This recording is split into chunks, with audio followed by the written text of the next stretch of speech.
మీరు ఎప్పుడన్నా ఒక వెబ్సైట్ ఓపెన్ చేసి డేటాని కాపీ పేస్ట్ చేసారా? ఇమాజిన్ అదే పని థౌజండ్స్ ఆఫ్ పేజీలో చేయాలంటే మాన్యువల్గా చాలా ఇంపాసిబుల్.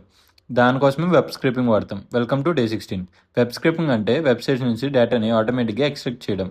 మనం బ్రౌజర్లో చూసే HTML కంటెంట్ని ప్రోగ్రామాటికల్గా ఫిట్ చేసి రిక్వైర్డ్ డేటాని ఎక్స్ట్రాక్ట్ చేస్తాం.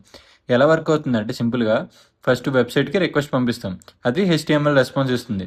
తర్వాత మనం HTMLని పార్స్ చేసి రిక్వైర్డ్ డేటా సెలెక్ట్ చేస్తాం.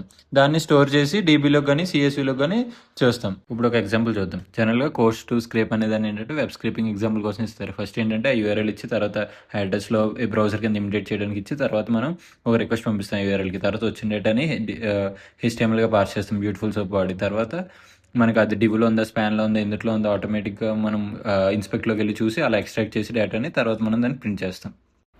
రియల్ వరల్డ్ యూస్ కేసు ఏంటంటే ప్రైస్ కంపారిజన్, అమెజాన్ ఆర్ ఫ్లిప్కార్ట్లో జాబ్ లిస్టింగ్ కలెక్షన్ కోసం, న్యూస్ అన్ని ఆర్టికల్స్ నుంచి తెచ్చుకోవడం కోసం, లేదా డేటా అనాలిసిస్ కోసం.